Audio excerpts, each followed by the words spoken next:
এরপরে প্রশ্ন হলো, ঘুমানোর সময় আমরা নড়াচড়া করতে পারি না। অনেক সময় মনে হয় কেউ আমার উপর ভর করে আছে। অনেকে বলে এটা বোবাজিন। এ সম্পর্কে কিছু বলেন ভাই। এ নিয়ে আমার একবার বেশ কিছু আর্টিকেল পড়ার সুযোগ হয়েছে অনলাইনে। সেখান থেকে যতটুকু জেনেছি যে এটার বৈজ্ঞানিক নানা ব্যাখ্যা আছে, নানা কারণ আছে। আমার যতটুকু জানা, কোরআন এবং হাদিসের আলোকে এই বোবাজিন বলতে কোনো কিছু আছে বলে আমি জানি না।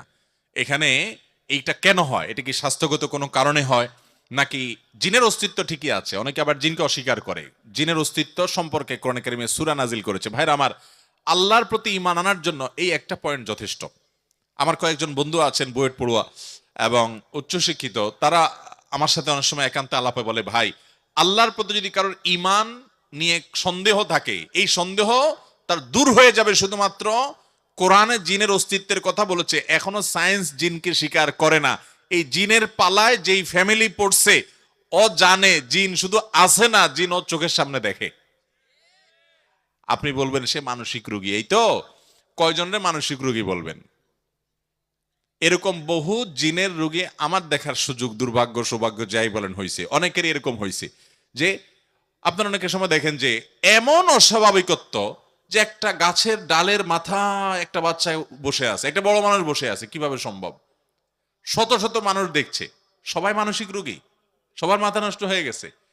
ভাইরা আমার, আমার এক বন্ধু, যার কথা বলছিলাম, বুয়েট পড়ুয়া, অনেক বড় শিক্ষিত, অনেক বড় ইঞ্জিনিয়ার, বাংলাদেশের একটা স্বনামধন্য কোম্পানির আপনার চিফ ইঞ্জিনিয়ার পর্যায়ের একজন মানুষ, অনেক বড়, নাম বললে চিনে যাওয়ার মতো। উনি বলেন যে, ভাই, আমার বাসায় আমার ওয়াইফ কুমড়া কেটে ফালি করে, দুই ফালি করে রেখেছে দুই পাশে, এরপরে একটাকে আবার দুই টুকরা করে অন্যটা নিতে গেছে, নিয়ে দেখে কুমড়া নাই।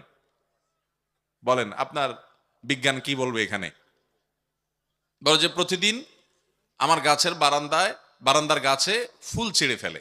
পোলাপানিরে বকাঝকা দেই যে ওরা ছিঁড়ে কিনা। এরপর একদিন দেখলাম যে আস্ত একটা ফুল আছে, আমি বারান্দার পাশেই ওখানে কাজ করছি, এরপরে দেখি যে নাই, ছিঁড়ে ফেলছে। মানে দেখায় যে এটা ছিঁড়ে ফেলাইছে, এটা জোরে পড়ার জিনিস না। পাতাগুলো ছিঁড়ে ফেলতেছে, কে করতেছে এগুলো? ডিম এনে আপনার ড্রয়িং রুমে একবারে মাঝখানে ফ্রিজ থেকে ডিম এনে ঠাস করে ছেড়ে দিচ্ছে। তো এই সমস্ত পাগলামো যেগুলো আমরা দেখি, এগুলোকে আপনার বিজ্ঞান কি ব্যাখ্যা করবে? বলবে যে তাদের মাথার সমস্যা। জিনের এরকম বহু রোগী কাছে থেকে দেখার সুযোগ হয়েছে। আবার এটাও ঠিক যে জিনের রোগী নামে অনেক মানসিক রোগীকে জিনের রোগী বানানোর ধান্দা আছে, কারণ এটা অনেকের বিজনেস, এটা অনেক কবিরাজের বিজনেস। এই সমস্ত কবিরাজের কাছে একটা সুস্থ মানুষকে নিয়ে যান, তাকেও বলবে যে এই লোকটা সব শেষ হয়ে গেছে, ধ্বংস হয়ে গেছে। একটা মরা মানুষের নাম বলেন যে ওনার কিছু আছে কিনা দেখেন, তো সে দেখবেন গনে টেনে বলবে, হায় রে, এই লোকটা তো শেষ হয়ে গেছে, আর বেশি দিন বাঁচবে না।